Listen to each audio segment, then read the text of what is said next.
absolutely paramount to have safe streets. It's not just about being able to safely cross the street from your house to the thing across the street. It's about getting everywhere. We have been a car-centric world for a long time. It's about time to make it people-centric.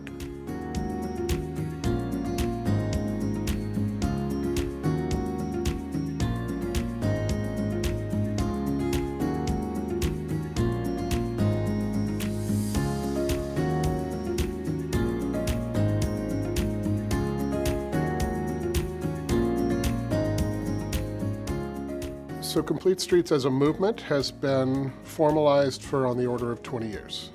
We had generations of creating bad streets before that, and it's really hard to change infrastructure. It takes time, it takes money, it takes overcoming people's natural fear of change.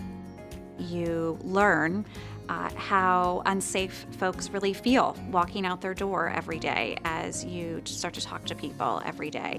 The roads were created just for the purpose of moving from one car from one spot to the other, but not necessarily people.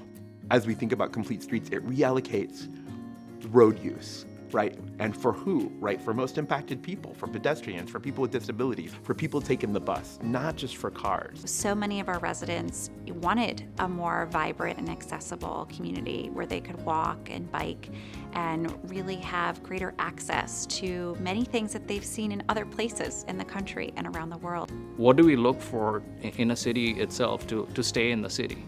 And that's essentially walking, making sure that all types of mobility features are there in the city.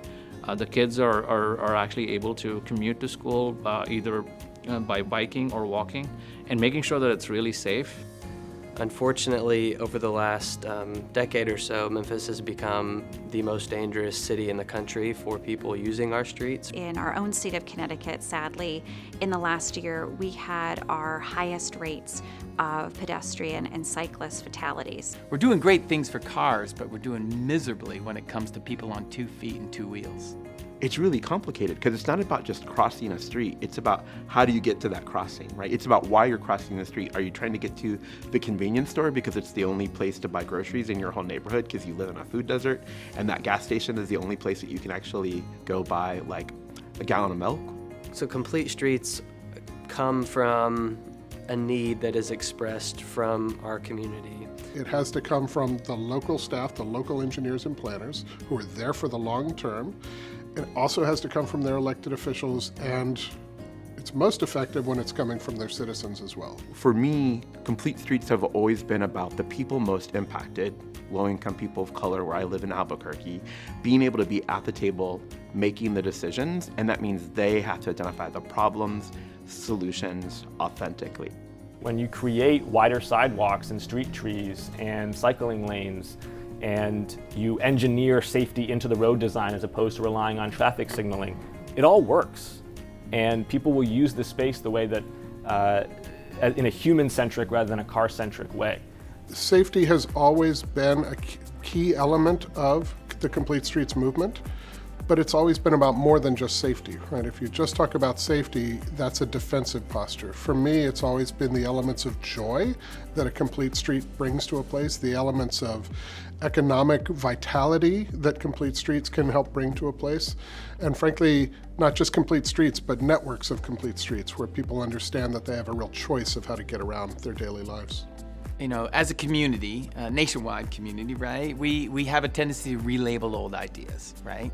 You know, 20 years ago, it was simple things like streetscape or context-sensitive design or smart growth.